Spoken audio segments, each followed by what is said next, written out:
hear you anyway.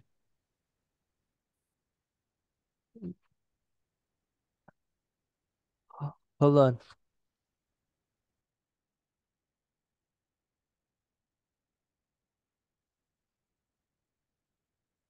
Hello?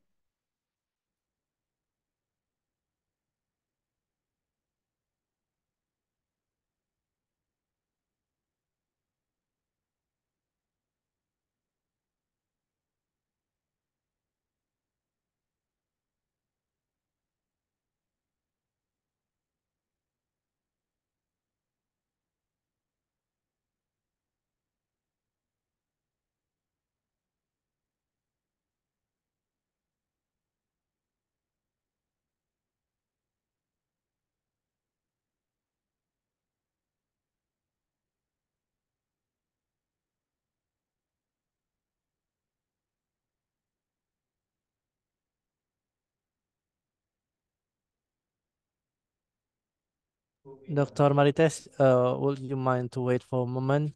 We have some trouble in at our technical error here.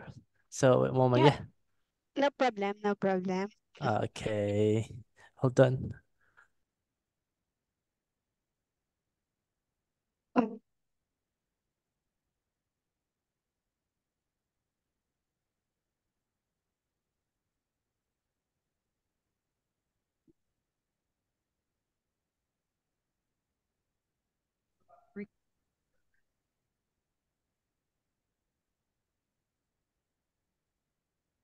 Mm.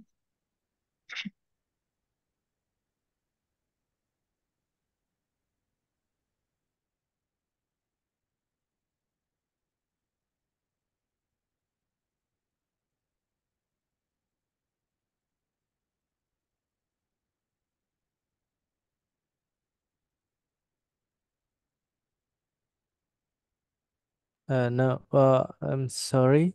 I think we couldn't hear you yet, Ma'am Indri. Hello? Okay, that's good. Okay, great. Thank Okay. you. Bismillahirrahmanirrahim. Assalamualaikum warahmatullahi wabarakatuh. Yeah, very good morning to all the audience and Miss, I don't know how to call you, Marites or Marites. You can call me Tess. Oh, Miss Tess. Yeah, thank you, Miss Yes. Tess. Okay, the audience, welcome back to the Copy Latte Tech Editions, Enriching Advanced Technology in Educations. I do believe that you all have been enjoying the first presenter that talked much about AI in education, especially the AI apps for teaching language. Yeah. And then we come to the second sessions, and really I'm delighted to be your moderator for these sessions. Well, in the audience, we have an engaging presentation lineup for you by an esteemed academic from Ifugao State University, the Philippines. Hopefully that I pronounce it well and correctly, yeah. Okay, please join me in extending a warm welcome to our second presenter, Dr. Marites Bamidang. Okay. Thank you, Ma'am Indri. Uh, Hello, everyone. Greetings from the northern Philippines, particularly Ifugao, where you can find Manawe rice terraces. And I'm sure some of you visited our country and our province. So it's really a privilege to be part of this conference. Thank you for the partnership and of course greetings to all. Professor Nazawa, I learned a lot from your presentation. Okay. So Yeah, am Miss I Tess, to uh, yes, Ma'am Indri? I would like to,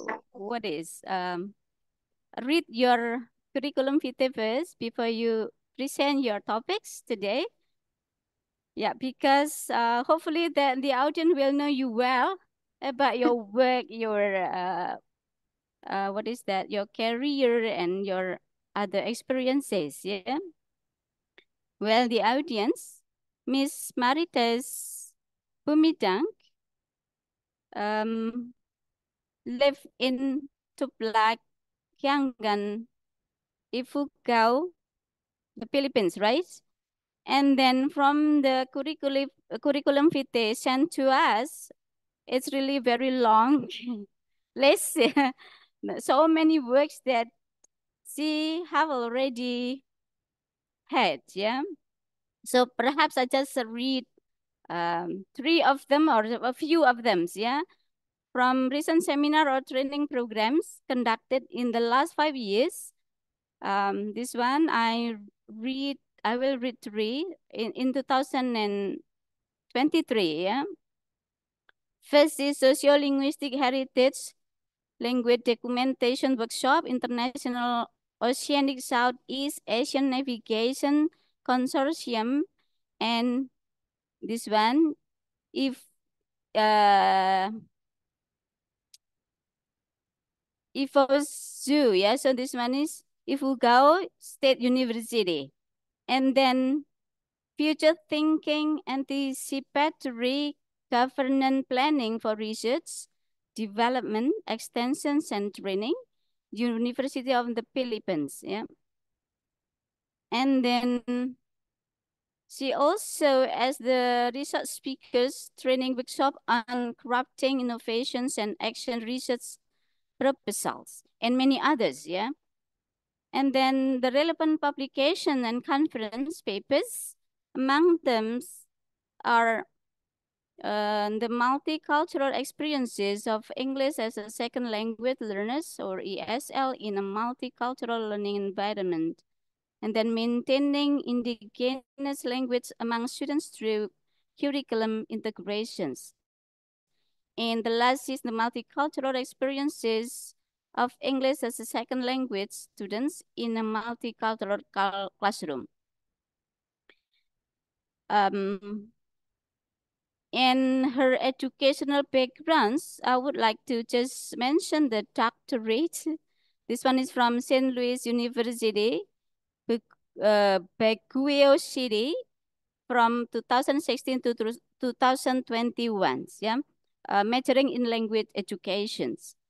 And currently, she is associate professor at Ifugao State University. Is that correct, Ms. Tess? Well, the audience, as we move forward to listen to Ms. Tess' discussions, I encourage you to actively engage with Ms. Tess' presentations by asking questions or giving comments on the chat box, yeah? So after Ms. Tess presented her topics, we will read, or I will read the question or the comments, or directly Ms. Tess will read the question or comment on the chat box. Well, Ms. Tess, are you ready? Have you prepared for sharing the screen? Will you try it first? I know. Well, yes. Without further ado, let's give our full attention to Ms. Tess' presentations. Ms. Tess, the screen is yours. Thank you so much, Ma'am Indri.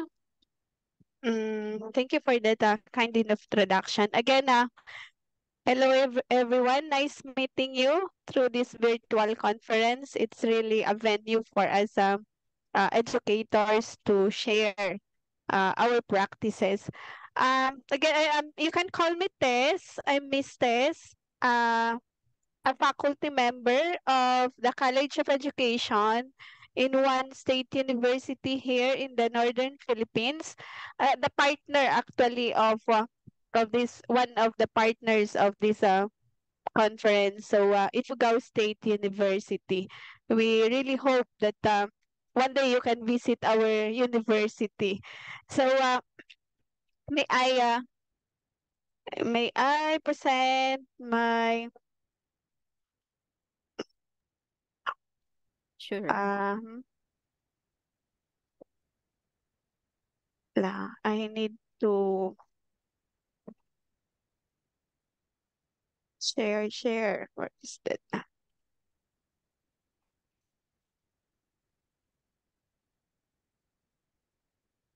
Okay, let me share my screen.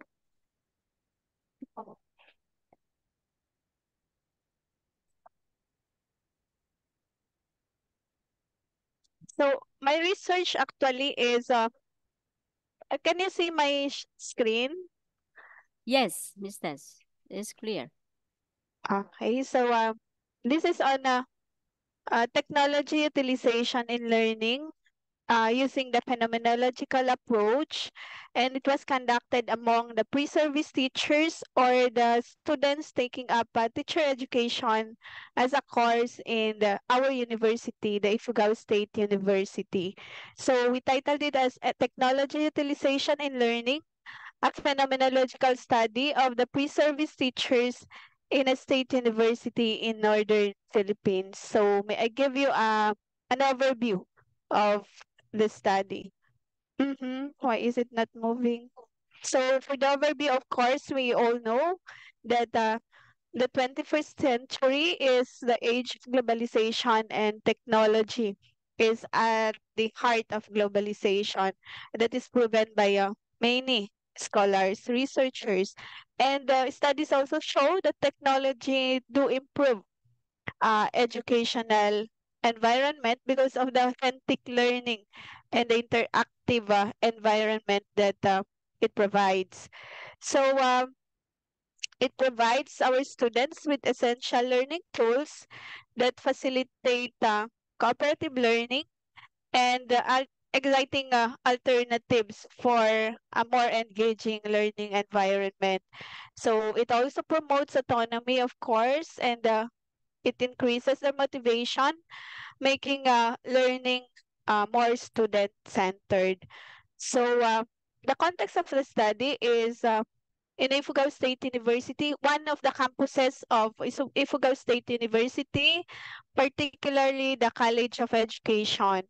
So, if so, as we call our university, is among the universities which is continuously adapting to technological advancement in all areas, such as research, instruction, and extension. But we focused on instruction for this research.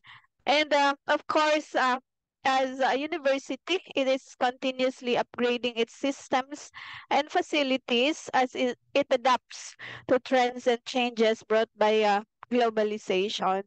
So the gap of this study is there are actually many studies when it comes to integration of technology in education, but most of these looked into the impact of technology to the performance of the learners. So this study focused on the actual experiences of the students on the use of technology in learning, including, of course, the challenges and the coping practices that they are doing to mitigate these challenges. And we used the qualitative design or approach. So it looked into the experiences of pre-service teachers on the use of technology for learning, particularly the devices and resources that they commonly use and the related challenges and coping mechanisms. So this doesn't include the limitation of the study. This doesn't include the practices of the teachers because but the research for that is still ongoing. So we have actually another study on the practices of faculty members when it comes to technology advancement or integration and the university as a whole. So for this study, we only focus on the experiences of our learners, the pre-service teachers. So the design is qualitative and phenomenological approach was used as Creswell defined phenomenology. It identifies the essence of human experiences, and human experiences in this study is refers to the experiences of our learners in the use of technology in their studies. So pre-service teachers are the participants, and this includes the first year to fourth year students. So they are the one taking up the different. We offer 5 programs in the teacher education here at our campus. Bachelor of Secondary Education, Bachelor of Early Childhood Education, Bachelor of Physical Education, and Bachelor of Elementary Education. So we took the uh, students under these different programs as our participants.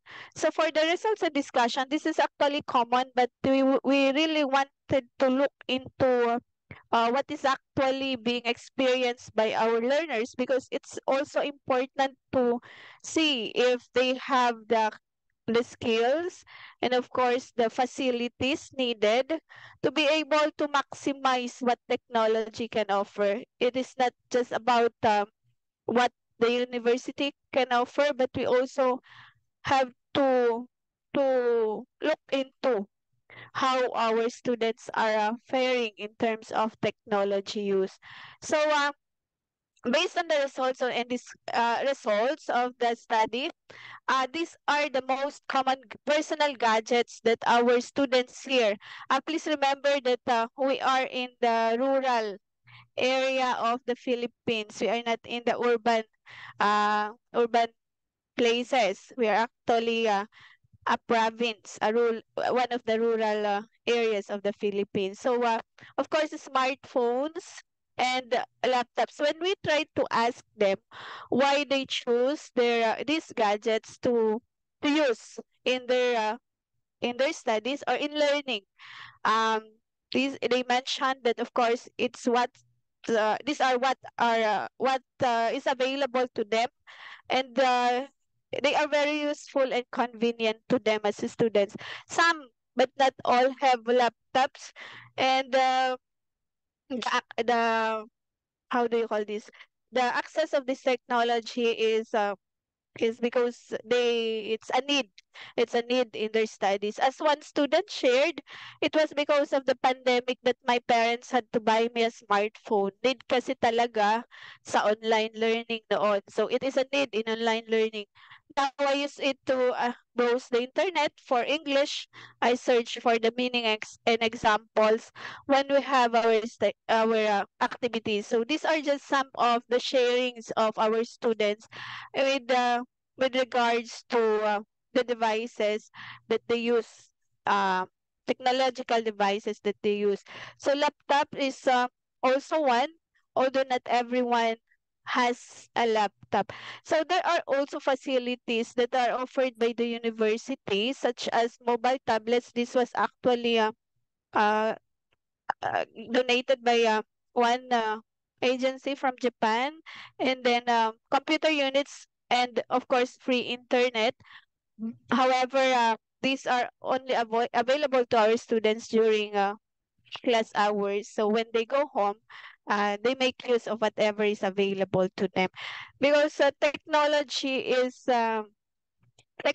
integration is also a practice among the teachers. So they require their students to come up with blogs. They come up with videos using technological devices and others. So the students really have to comply with these trends.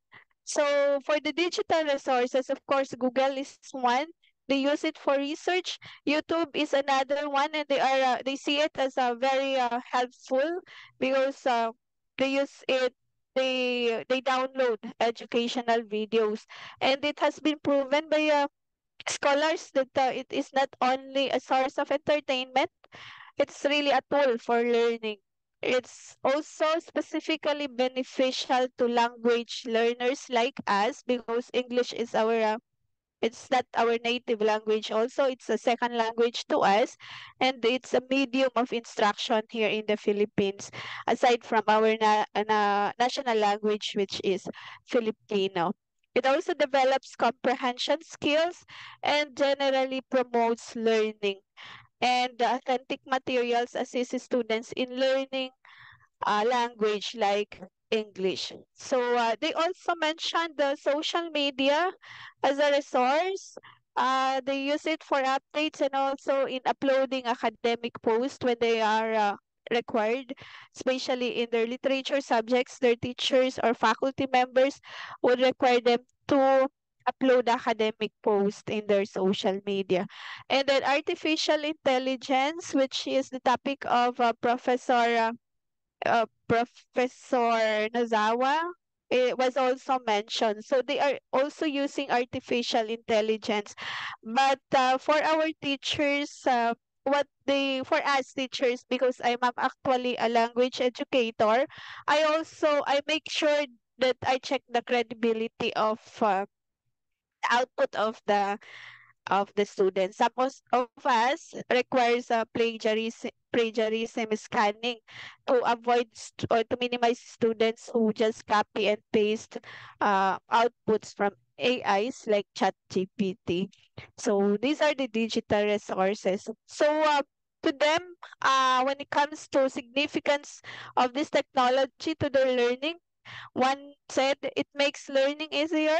Like when I don't know the meaning and pronunciation, I just Google it. So ease and convenience is one of the reasons why they use technology, and of course, it makes learning more motivating and engaging, and it also promotes their creativity.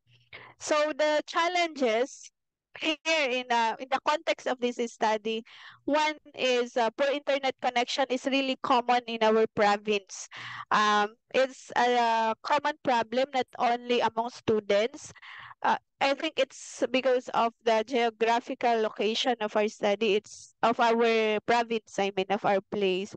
So poor internet connection is common, but we still manage it's a problem, especially when downloading or uploading heavy files. So I do it at night or early morning. Another student said internet connection here is very weak. That's why I do not submit my requirement on time. So those are related responses when it comes to uh, the challenge on poor internet connection. Power interruption is also very common in our province. Uh, because of course I think it's the geographical location, and another is financial limitation for some students. Of course, when they use their personal gadgets, they have to buy internet load. And of course, not everyone is academically capable when it comes to buying gadgets and sustaining their use of internet.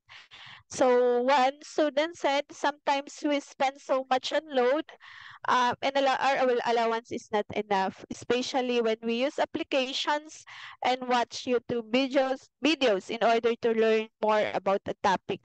So there are paid applications that they need.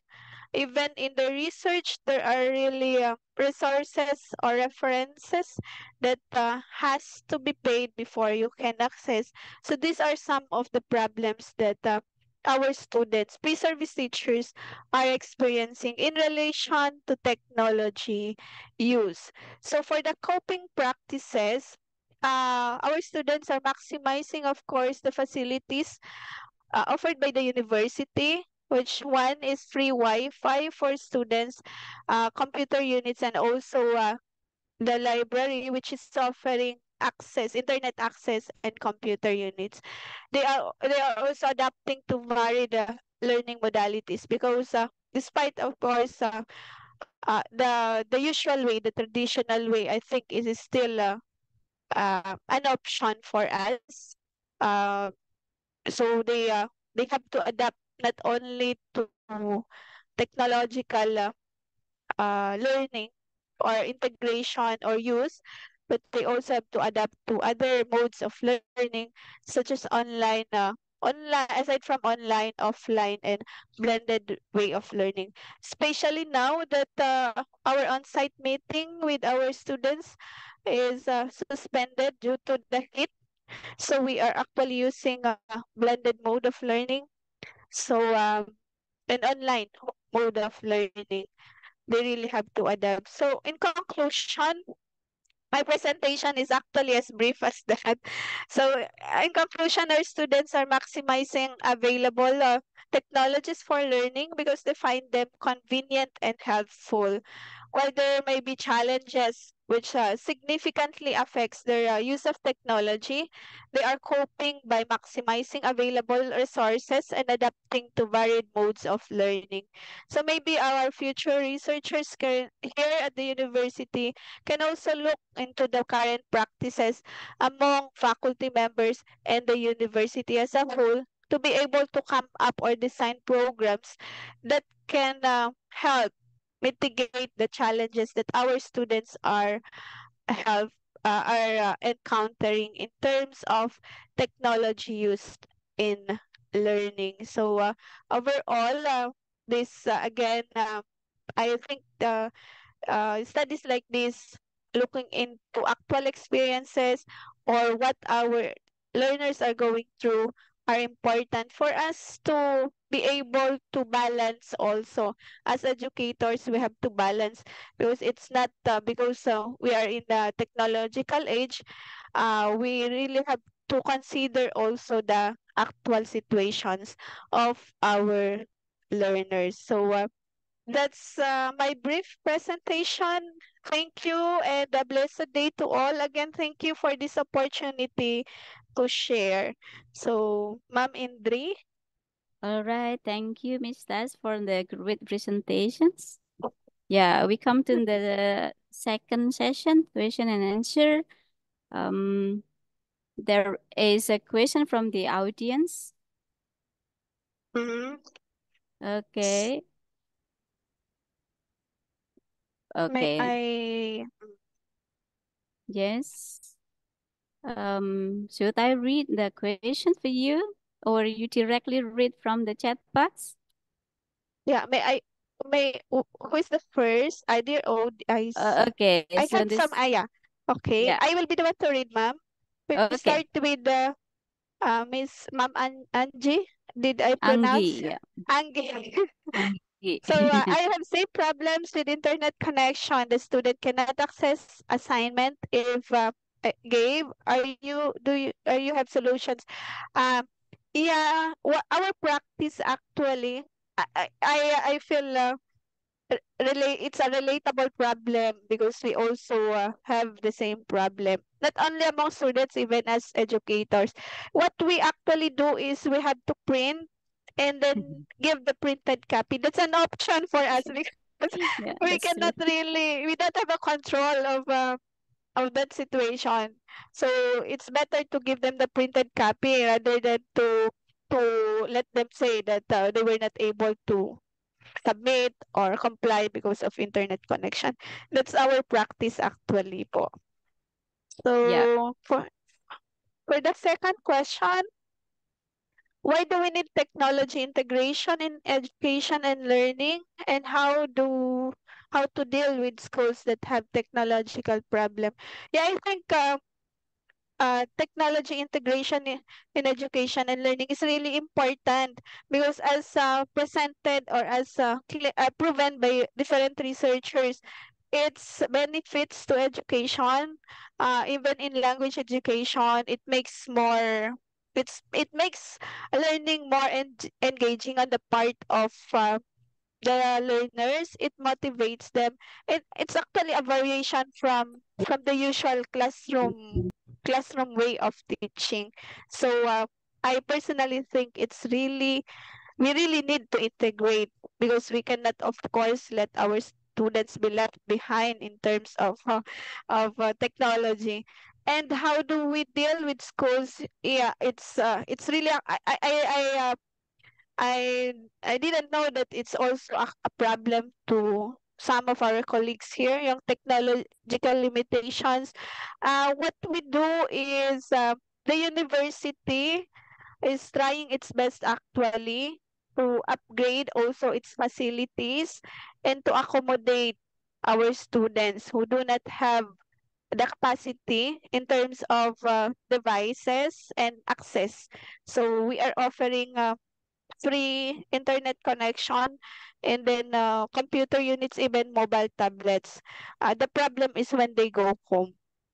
because we don't have control already of technological limitations when they are at home. And I think variation in what we require them is also another strategy or technique maybe. So how can AI be utilized to enhance language learning without discouraging critical thinking? Um, yeah, that was mentioned by Professor Nozawa earlier. We do allow our students, because we are in the higher ed, we do allow our students to use AI because we cannot really say that we cannot stop them actually. But what we do to make sure that there are still inputs coming from the students, let's say it's a written output, we let it be scanned for plagiarism, and then we give back if it's we set a percentage when it comes to plagiarized text, and then we return their papers for them to really at least input uh, ideas of their own. So that is what I am doing in my class actually. So we really have to see to it that there is balance between the use of AI and the development of the critical thinking skills of our students. I hope I answered your query. Yeah, And Miss Tess, then I'm sorry. yes. Actually, you skip one question, but he wrote it in Indonesian. Perhaps Ah, you really don't yeah, understand the meaning, so I would like to translate that for yes, you. please. So this Yes, one is please. from Mr. Muhammad Hikam. Actually, he doubt about whether AI will bring benefit for educations or will bring drawback effect in the future. What do you think about it?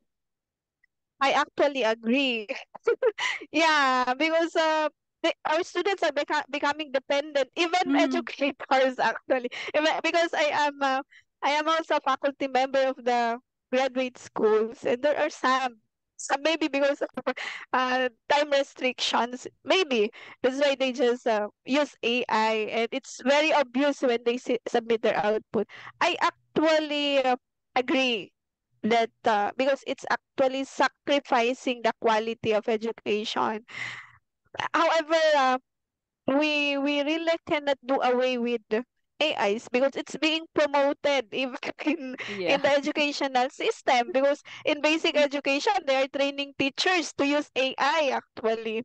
So there should really be mechanisms to check the credibility, or maybe to balance at least the use of Mm-hmm. AI among our educators and our students, and to not to sacrifice the integrity of education per se. Yep. Yeah. Actually, we are really worried about their critical thinking and also Mm, creativity when they are really dependent on the AI here. yes, Yep. that's true. Did I miss Okay. another? Okay. This one is from Miss Sophie. What do Mm-mm. you think about the quality of education in Indonesia, which is currently mixed with the large use of AI by both teachers and students? Actually, I think it's not in Indonesia only, Mm-mm, but most mm-mm. of the countries in the world using AI here for education. What do you Yeah. think? Well, that's the context of Indonesia. Mm-hmm. It's also true here in the Philippines, because as I have mentioned, uh the Department of Education is actually encouraging the use of AI among teachers. That's to they see it as a trend. So maybe it's different when it's the teacher who is using AI and the learner who is using AI, because we are after development of their critical thinking skills. I really cannot speak particularly on the context of your country, Mm-hmm. but I think yeah, I would emphasize that balance is important.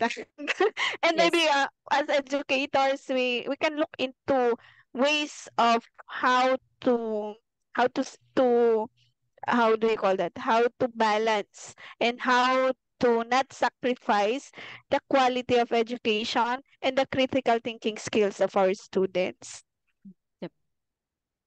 All right, that's really deep insight. Yeah, so we are really worried. And the student use mostly or dependent mostly on the AI, and then they don't develop their critical thinking and then creativity. So it will disrupt their ability, their competence in the future. Okay, the next question is from Novita Himayatul Husna. The question is, what are the main challenges in unlocking the potential of AI in learning, and to what extent do technological development help teachers in the classroom teaching process? The main challenges in unlocking, I think in our context, because I cannot speak for all, but in our context, one is AI is new to some, actually, new to some. Although AI, artificial intelligence, has been existing. Uh, it's when it comes to its use in education, it's new to some. For us, what is common here is Chat GPT. So, what are the main challenges in unlocking the potential of uh, maybe the the skill on how to use it is one, and then access also, Audience? because Yep, okay. there are mainly helpful AIs, but they are expensive actually. It's not free. And for us also in basic education, as I mentioned earlier, the department is training educators on how to maximize AIs in their teaching. So maybe that can be adapted, because it's actually helpful for teachers. It makes teaching maybe more convenient and more creative when we integrate AIs in teaching. All right, thank you, Miss Tess. And then we still have time, so we will go on the questions. Yeah, from Nika Agustin. Okay. As a teacher, how to prevent negative use of AI, plagiarisms? Yeah. As a teacher, for me, I let the outputs be scanned for plagiarism. That's one. Another is setting the rubrics. So Mm-hmm. originality should be very evident. So originality as one of the rubrics in when it comes to written output, of course. So I think one way of not totally eradicating plagiarism, but at least regulating plagiarism, is you let the outputs of your students be scanned for plagiarism. We have softwares naman available for that. And then of course, being very clear with the rubrics. So if they know that originality is a main requirement, that would help them, or that would encourage them to input their ideas in their outputs.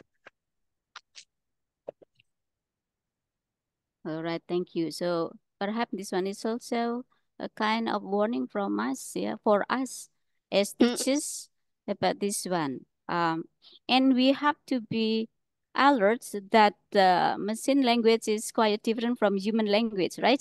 So we can actually mm, detect easily whether our student will use AI or this one is a pure product of them. That one's, yeah. yeah, yeah. That's Okay. true, ma'am. Yes. That's true, Next. because when you read that output from AI, it's very obvious because of the Mhm. vocabularies they use.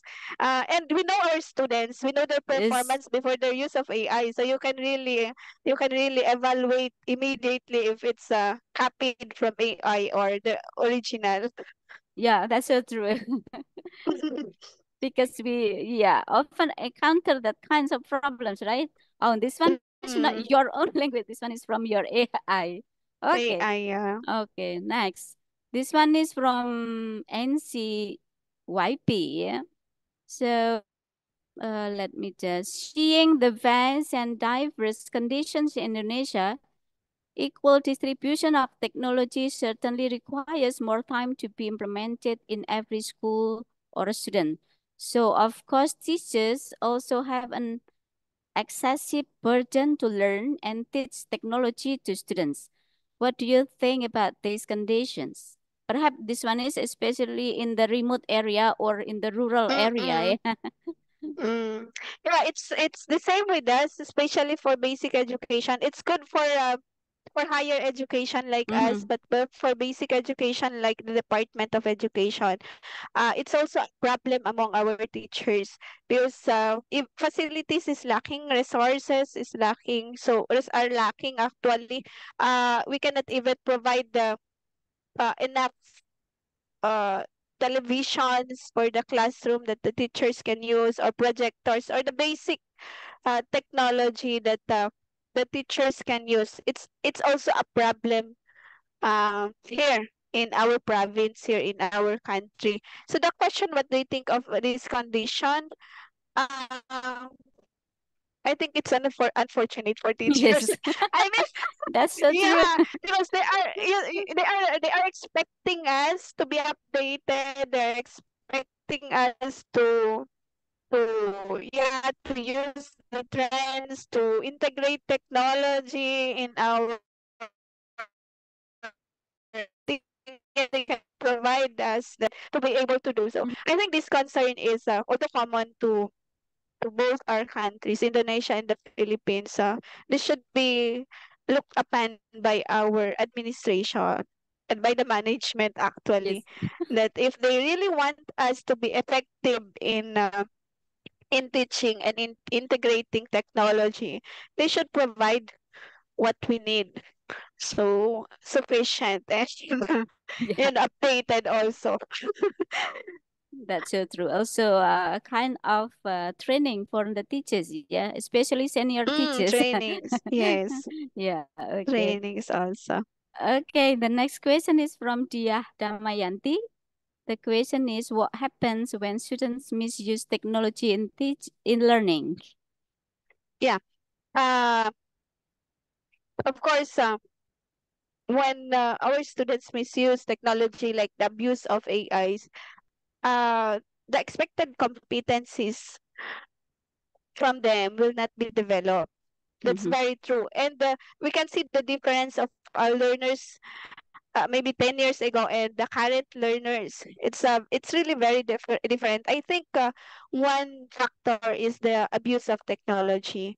So again, it is something that we cannot really control, or say we cannot prevent them from using. But as educators, we really have to set mechanisms on how to check their outputs, to see to it that uh, amidst technology use, their critical thinking skills will still be developed. So misuse Yes. of technology is common actually. It's not just a problem in Indonesia. I think Mhm. it's a common in almost all education educators and schools actually. So I think as educators, we really have to set mechanisms on our own ways. Like yun, setting of criteria is one. We give back their outputs if we know that it's copied from AI. And then we have to be very clear on our rubrics, like we give a higher percentage for originality. That is also to guide them Mhm. and to encourage them to think True. and to give their own inputs. Yeah, Miss Tess, there are still a lot of questions actually. Yeah, So, will we there go are. on to read the questions or just end up now? It's up to Mm-mm. you. Just go on. Yeah. Two Yeah. more Yes, questions, ma'am. perhaps. Yes, ma'am. It's okay. Okay. This one is from Lutfia Tuldwi. There are certainly risks to using AI in language learning. What kinds of risks are often encountered that can create obstacle in optimizing AI in language learning? Yeah, there are many risks in terms of language learning, using AI for language learning, but I would mention one which I think is uh, relevant to all of us, being having English as not as our first language. I think one is uh, when you use AI, which uses American English as as the as the medium, and you require students to use AI in learning the language, they tend to adapt the accent or the way the way an American adapts. So the indigenuity of our students will be sacrificed because we are trying also. We don't just adapt the language. We they will be trying also to adapt the how the first language speakers of English will Yeah. be speaking. So that's one risk actually.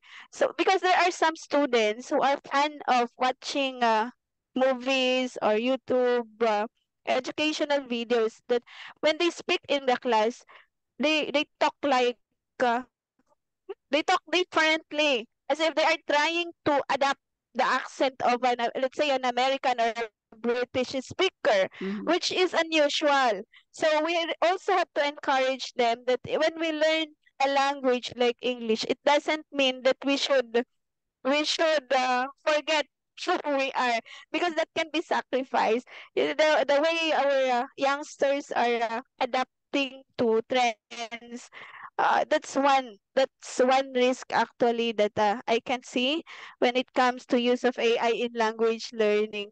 Our students might think that the English of an American is better than them, so they should speak like an American, and that would of course sacrifice who they Yeah, are as a Filipino or as an Indonesian. I see. Because as you know, there are also what English is, yeah. So that's we Yeah, word we adopt and Englishes. adapt how to use the English and how we speak the English the way we are.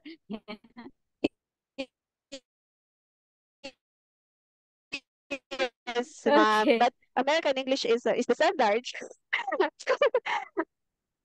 with very Yeah, yeah, formal intonations. yeah. Okay, yeah. Yeah, the last interesting question is from, let me check, from Ayudinda Fairoza, yeah. So this one is really big, an interesting question. My question is, Mm-mm. how can AI help tailor the curriculums to its students' need? How can AI help tailor the curriculum? Mm-hmm. So perhaps this Uh, one is developing curriculums for its students' needs, yeah, based on yeah, the perhaps learning styles and many teaching other aspects. strategy. Yeah, yeah. Yeah. I think it's in the teaching strategy of the teacher, Mm-hmm. because when we talk of curriculum, we have set curriculum for each school, but it's in the delivery which is different. And our administrators do encourage us to integrate technology and Mm-hmm. AIs in teaching. So if the teacher is okay with it, as long as she or he has the mechanisms to check balance, and to see to it that the target competencies of our learners are achieved, then you can integrate it in your strategies in the delivery of instruction, I think. Mm-hmm.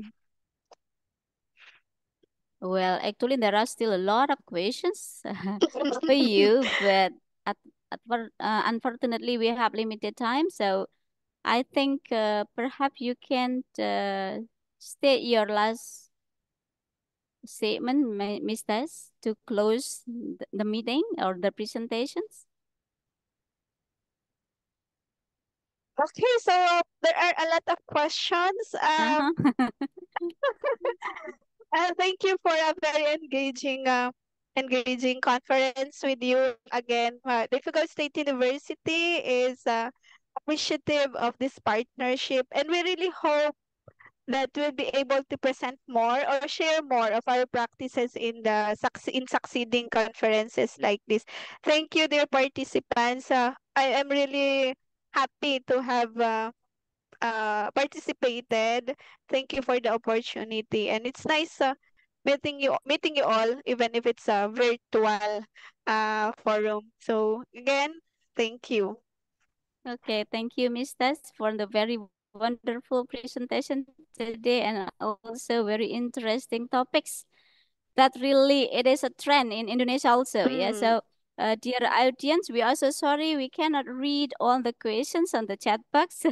Perhaps you can deal with Miss Tess to send an email, yeah, to his Yeah, email I can. address.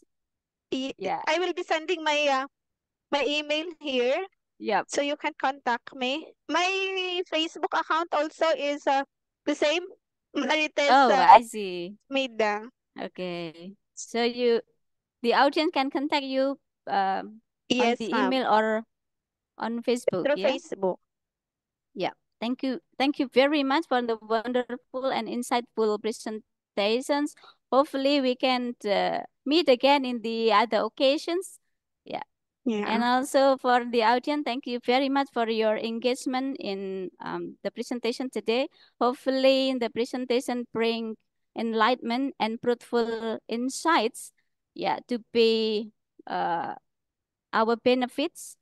Yeah, thank you very much. I would like to close the meeting by saying goodbye, have a nice day, and don't forget to have your coffee latte. Thank you. Wassalamualaikum warahmatullahi wabarakatuh. Thank you very much,